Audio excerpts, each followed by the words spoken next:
जो village affected family से आप लोग आए हैं और इस अवसर पर डीसी सर ने काफ़ी डिटेल में बाकी चीज़ें बताया है और तागिया साहब ने क्या बेनिफिट्स होगा। मैं जो 2-3 पॉइंट है बस उसको क्लैरिफाई करना चाहता हूँ।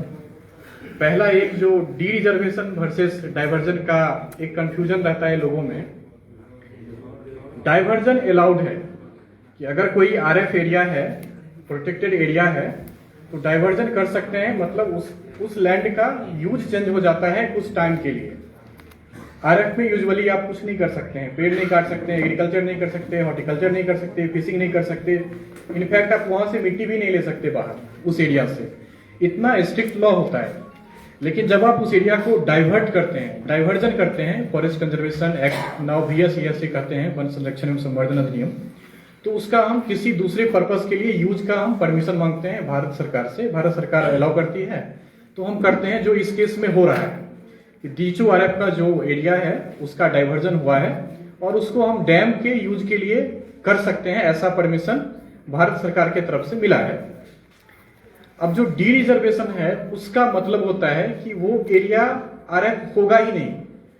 1978 में मान लिया RF बना, अगर उसका डी रिजर्वेशन होता है तो RF नहीं रह जाएगा। लेकिन the big if is that कि ऑनरेबल सुप्रीम कोर्ट ने इसको पूरी तरह से मना कर दिया है। अगर आप किसी भी प्रोटेक्टेड एरिया को डी रिजर्व करना चाहते हैं तो आपको इसके लिए सुप्रीम कोर्ट से, ऑनरेबल सुप्रीम कोर्ट से परमिशन लेना पड़ेगा। इसलिए ये ऑप्शन हमारे पास नहीं है। आप सबको इस बात का यकीन होना चाहिए कि हम जो भी लोग यहाँ पे बैठे हैं,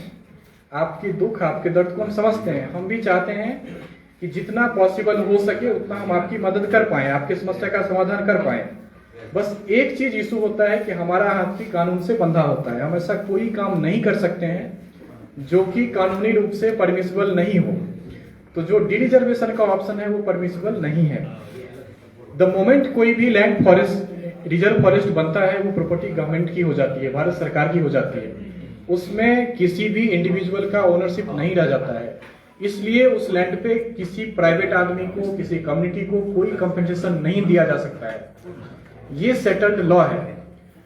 जो दूसरा है कि एक्सक्लूडेड एरिया है, मैं इस बात से पूरी तरह सहमत हूं कि 10 स्क्वायर किलोमीटर का excluded area for the use of villagers लिखा हुआ है, वो एग्जिस्ट करता है। उसमें एक इशू ये आया कि वो 10 स्क्वायर किलोमीटर कहां पे है, पूरे एरिया में कहां पे, वो डिफाइंड नहीं है। इस क्वेश्चन को डिसाइड करने के लिए ऑनरेबल चीफ मिनिस्टर ने एक बड़ी मीटिंग बुलाया और उस मीटिंग में ये डिसाइड हुआ, डीसी साहब ने राइटली पॉइंट आउट किया कि जो एग्जिस्टिंग विलेजेज है, एक्सक्लूडेड एरिया में हम बस विलेजर्स को ही सेटल कर सकते हैं, because it is only for the use of villagers, not for any other purpose.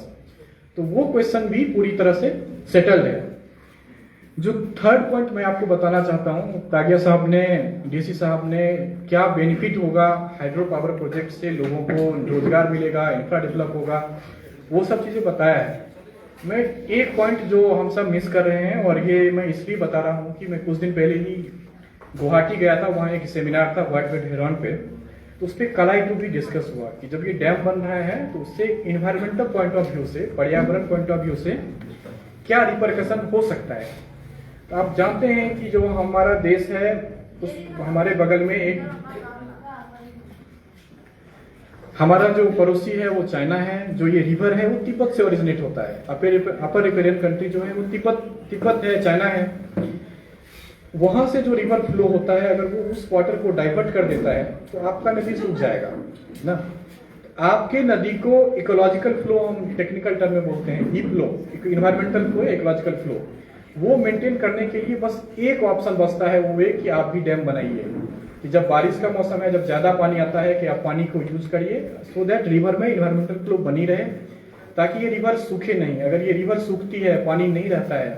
तो आपके फॉरेस्ट को, इन्वायरमेंट को, बर्ड्स को, वाइल्ड लाइफ को, इवन ह्यूमन पॉपुलेशन को भयानक दिक्कत होगा। आप सब जानते हैं हवा में पानी की कितनी दिक्कत रहती है। तो जो डैम का एक इन्वायरमेंटल बेनिफिट है, इस बात को मैं स्ट्रेस करना चाहता हूँ, जो इन्वायरमेंटल बेनिफिट है वो ये भी है कि आपके इन्वायरमेंटल फ्लो को मेंटेन रखेगा और आपके जो इकोलॉजी है उसको काफी इनरिच करेगा। फोर्थ पॉइंट में कहता हूँ, एक मिसकंसेप्शन है कि जो आरएफ एरिया होता है उसमें यहाँ के लोग पेड़ काट सकते हैं, हॉर्टिकल्चर, एग्रीकल्चर कर सकते हैं, झूम कर सकते हैं। बाय लॉ ये सब कुछ परमिसिबल नहीं है। अगर कोई करते हैं तो वो गैर कानूनी है, उन पे एक्शन हो सकता है और होगा भी। ये सब चीजें परमिसिबल नहीं होती है, इसलिए ऐसा भ्रम में नहीं रहना चाहिए। लास्टली मेरा यही आप सबसे अनुरोध है कि जो डेवलपमेंटल प्रोजेक्ट होते हैं उसमें नुकसान भी होता है, फायदा भी होता है, हमेशा फायदा ज्यादा होता है। इसलिए इसको अच्छे से समझना है, कोई डाउट है वो पूछना है, क्लेरिफाई करना है, हम सब इसीलिए बैठे हैं। और इस सबको ध्यान में रखते हुए जो आप डिसीजन लेंगे वही डिसीजन होगा। डेमोक्रेसी है, जनता ही भगवान होती है, जनता ही सब कुछ होती है, जो जनता डिसाइड करती है वही सरकार भी करती है, और हम लोग तो सरकार का ही काम करते हैं। तो बस इन्हीं 2-3 शब्दों के साथ मैं अपना वाणी को विराम देता हूँ। बहुत बहुत धन्यवाद। कुछ लोकल लैंग्वेज में कुछ पूछना हो तो हमारे आरओ साहब हैं, ये आपको आपके लैंग्वेज में भी बता सकते हैं कुछ डाउट होने से। Thank you so much. और भी कुछ जो बातें आएगी हम लोग क्लैरिफाई करते रहेंगे। बहुत बहुत धन्यवाद।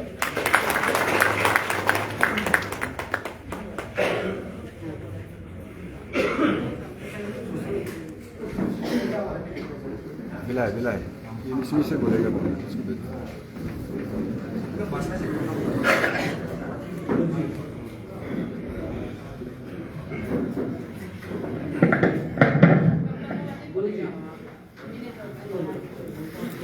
Honorable Minister Madam, respected ZPC Madam and ZPM, respected DC Sir, all the HODs and all the project affected family members. तो दा किन क्ला का ये को क्ला का सेशन खे पवन के कमा ले का ती खे वो चपुई न्या क्ला चोंग ने की मो तगी दी आम रिजर्व फॉरेस्ट तो मैं अन क्योंकि गवर्नमेंट लॉ ही हम किन रंग में ये क्या बोलता है आसाम फॉरेस्ट रेगुलेशन एक्ट 1891 तो मैं आम तो पूरा फिर इंडियन फॉरेस्ट एक्ट 1972 तो मुसन लॉ है ला का मैंने रिजर्व फॉरेस्ट चाहो का है आम तो रिजर्व फॉरेस्ट बोई मो चाहो का मैंने रिजर्व फॉरेस्ट शाव करने का चाहो तो शुरू है मैंने किन आरा डीसी ना डीएफओ फॉरेस्ट ऑफिसर ना रू ने का मैंने है ये पिटला दिया तरे राम किन आरा आंसर कनाल का मेरा अन प्रोटेक्शन कंजर्वेशन मैंने आंसर नहीं मैंने संग लगूं को मही तक है मैं मैंने आंसर आरा मैंने सिंचा चाहूँ तो आंसर प्रोटेक्ट तक ही लो रिजर्व फॉरेस्ट सेशन चाहता तो उसमें जो है रंग में किन आरा अंजावरा मैंने किन ये क्या बोलता है कमनांग रिजर्व मोचाव का ये अन मैंने शम ले वही सब 1970s अंजावरा सब ना अना न्याम ले किन अली वाटोली ngadong रेंजर सब लावन खाई में कमनांग का वन शम ले बारे में रखे वन अंजावरा रिजर्व मैंने डीक्यू रिजर्व मोका तो डीक्यू रिजर्व अन 26 जून 1978 में सब ना गवर्नमेंट ऑफ शम ले गवर्नमेंट नोटिफिकेशन में भाई को बोला है तो अन एरिया ले वन 1792 स्क्वायर किलोमीटर ये तो बहुत बड़ा एरिया है तो हम डीचू तो मैं तो आर्मी कैंप का भाईवांग शमले क्वाइला दो माह हिरा तो उतरा लोअन क्वाइ हिरा एरिया हिरा शमले लेका किलोम चीले का लेके जो है तो हमें इंडो चाइना बॉर्डर तो वहाँ तो लेकिन वन गोंग मने मता मने ग्लास ने रंग में शमले मठाम का मिला तो उसमें जो है 10 स्क्वायर किलोमीटर जो है शमले करने मने एक्सक्लूडेड नोटिफिकेशन साइन नहीं हिरा अन मन ग्लास जोंग यूज का था नहीं तो नहीं था तो अन ग्लास जोंग यूज का था नहीं तो नहीं मैंने फिर कलंगले का डीजू तमो तो ग्लास दन का नाम था ग्लास के अंसाव का था तो मैंने यावन ग्लास का या सौ मथा नहीं वन मसाई ना नहीं था तो वन ता साई का था ग्लास का था पोसरो तो कि सीएम का इंस्ट्रक्शन भी मोहिरा शामले डीसी भी नहीं दिए पोसन भी कि अन एरिया भी जो है नोटिफाइड शामले ग्लास का या वन का सब में ही काम चलता कर दो नहीं तो लाख प्रोजेक्ट में फिर इसको यूज नहीं कर सकता मतलब शामले ग्लास मुसान कांचन एक्सक्लूडेड पार्ली का एरिया में ग्लास भी तफीक करने का मुसाव मोट तो फिर डीचू तो कला तो प्रोजेक्ट डीचू एरिया तो वन अप्रोक्सीमेट 7 हेक्टर साउ को शामले वन ने कलंगले का तो है शामले सबमर्ज एरिया खाउटी ग्लास मंडो तो सबमर्ज एरिया मतलब मोटे मतलब डीचू एरिया लेवन 7 हेक्टर अंसाव 7.8 कुछ अंसाव फिर आरा सो किन रिजर्व दो नामाय तरा तो शामले दलाई रिजर्व ले कामा वन हाईलैंड साइड जाओ मुझे उन्हें 50 स्क्वायर किलोमीटर मने विलेजर्स यूज करने का ग्लास जोंग यूज कर फुटने का था मुझे उन्हें आंसर सब मने कि अलग मने 50 स्क्वायर किलोमीटर घूमर में न्या ग्लास ले या सब मोटा है मांग हाईलैंड हेडक्वार्टर ले शाव मोटा है मांग आर्मी कैंप तो शाव मोटा है मांग छगला हेडक्वार्टर मेटेलंग हेडक्वार्टर गोइलंग हेडक्वार्टर शाव होता है मांग वन मन डिमार्केट प्रॉपर डिमार्केट माने ग्राउंड में डिमार्केट में सामने का माने फिर किन डिपार्टमेंट है ला कने डिसीजन तला किकडों सामने तो हमरा रिजर्व लेन है बन बोई मो रिजर्व सामने लेगा आनवी दी रिजर्व तक करूं दोने का था प्ला कने खे बोइरा रा आन उपयोग दी रिजर्व तक तो नहीं का तो दारा किन कमलांग अन भारा दी रिजर्व दोने तो तनमरा सामने लाइ छो बन मंबे नहीं रा रा दला ये रा पांग में बे थाओ का है सामने का रा गवर्नमेंट में ने प्रपोजल डीसी का ने प्लान का पांग में क्यों दलाई बीआरएफ को जो है दलाई रिजर्व को जो है डी रिजर्व करना है ड्रॉप करना है दोने का फिर ईटानगर है क्या गवर्नमेंट का रेस्पॉन्स फिना को मने कि न्यूनिंग मने अन इतना बड़ा एरिया 1967 स्क्वायर किलोमीटर अन भी बने अन गुंगले कनान अंजाव कुलोम सामने नदी पहाड़ शाव मुकाम गिराम तो अन गुंगले शाव कुप्यों न्यूनिंग लैंकिन समसाय नहीं डी रिजर्व कुप्यों तक देंगे तो अन भी डी रिजर्व तक भी मने न्यूनिंग ग्राउंड रियलिटी ग्राउंड ले मने न्यान्या ग्लास शाव मुकाम गवर्नमेंट स्टेब्लिश शाव मुकाम मन थोक ना ने का रिपोर्ट फी नाशुनिंग तो ने का मसाव मम ने फिर हाई गवर्नमेंट ने का रिप्लाई होला तो वन मन किन मसाव मन सु पेंडिंग खास लो रमयाव ने डी रिजर्व तक तो ने का कोठी ने सामने कन तो यो फुनले में तेलंग रोड है यो तेजू डिस्ट्रिक्ट समिंग वन ने दलाई रिजर्व रो हूं वहां ने तो सामने नुने time versus government of Arunachal Pradesh में दलाई रिजर्व रो केस चुली तो वन ने तो डिसीजन को रमो हो देखन तो अन डी रिजर्व तक तो करो हिराम तो लेकिन एक्सपोर्टेड पार्ली ने ग्लास चौंकिन का वत था उनका नहीं लेकिन किन मने ग्लास चौंकिन का था मिलाप ने किन मने कंपनी ही तफित का एक्सपोर्टेड पार्ली का कच्चा फिनिंग तकत बनने फिर गवर्नमेंट का तो कितो 25 रा रो सामने सीएम गुंगले चेयरमैनशिप ले माइन्यूट सब मीटिंग को मड्रो का था मन गोय भयो ने मेन्यू ने मलक ने साय ने हिरा माने अनसन लैंड एक्विजिशन तकन कांगरा एक्सक्लूडेड पार्ले तथा में दोनेगा तो उसका वजह से भी मैंने एक्सक्लूडेड पार्ले किन मैंने डेमनसन कंकला लोग हाईवे ही कथाई को मुसाव तक नाम चंद मैंने तो मुलक ने आंसर करो मुसाव तो अभी क्या है तो अन गवर्नमेंट तो की दो मुतासर मैंने कि हम लोग को सामने कमलांग में 28 स्क्वायर मेल कुछ एक्सक्लूडेड पार्ट तो उधर से हम लोग किन ने मां चाहिए था महीना तो लेकिन गवर्नमेंट का ही ऑर्डर है कि मैंने स्टैंडिंग ऑर्डर भी मोही कि अनली का एक्सक्लूडेड पार्ट से होने से भी जो है कोई प्रोजेक्ट मैंने लैंड एक्विजिशन को जो है उधर से यूज नहीं करना है वो प्रॉपर्ली सामने ग्लास चौक पाम बताओ ग्लास वे का चुनाव पता बाक्सो था नहीं तो एक्सक्लूडेड पार्ट है का किन का ये तो नहीं वो गवर्नमेंट में था तो वही किनारा सब प्रॉब्लम तो फिर बाकी जो मतलब किनारा मतलब बाकी पॉलिसी मेकिंग में गवर्नमेंट इंस्ट्रक्शन टीम तो उसका ऊपर यूनिंग तीन खमागेरा मतलब क्या हिसाब से अनवी यूनि रिजर्व ही मतलब कॉम्पेंसेट कर सकता है कर सकता है मतलब गवर्नमेंट पॉलिसी लेना है सब समान के हला का आंसर मो खाय मतलब संतुर मितर के पर्सनली ने था वचन नमंग में यहाँ की कंफ्यूजन सन करा थैंक यू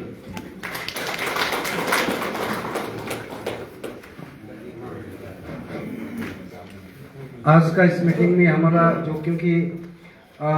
ये जो कामलांग रिजर्व में जगह आ रहा है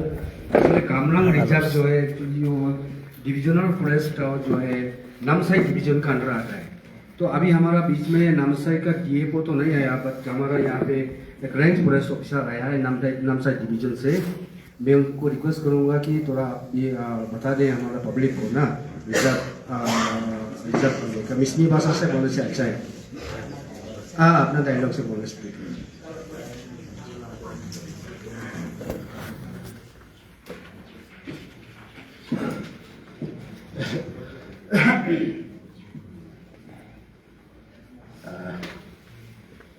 Respected Lord Madam, Honorable Minister of Happy, Mrs. Sir, and Sir Angel,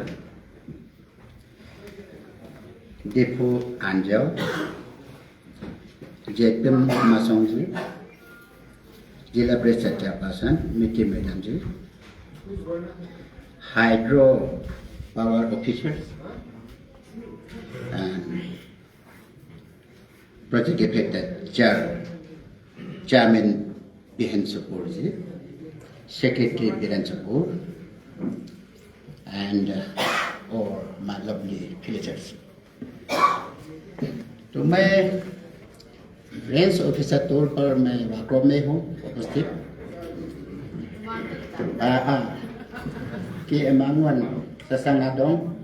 ranger के रूप में वाकरो में हूँ, कमला रेंजर के अंदर में हूँ। और जहाँ तक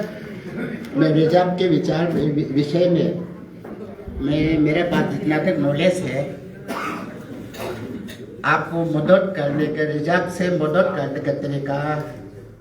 मेरा हिसाब से ना मेरा पास के पास है, ना सालों के पास है, ना एडमिनिस्ट्रेशन के पास है, ना किसी के पास मैं देख रहा हूँ।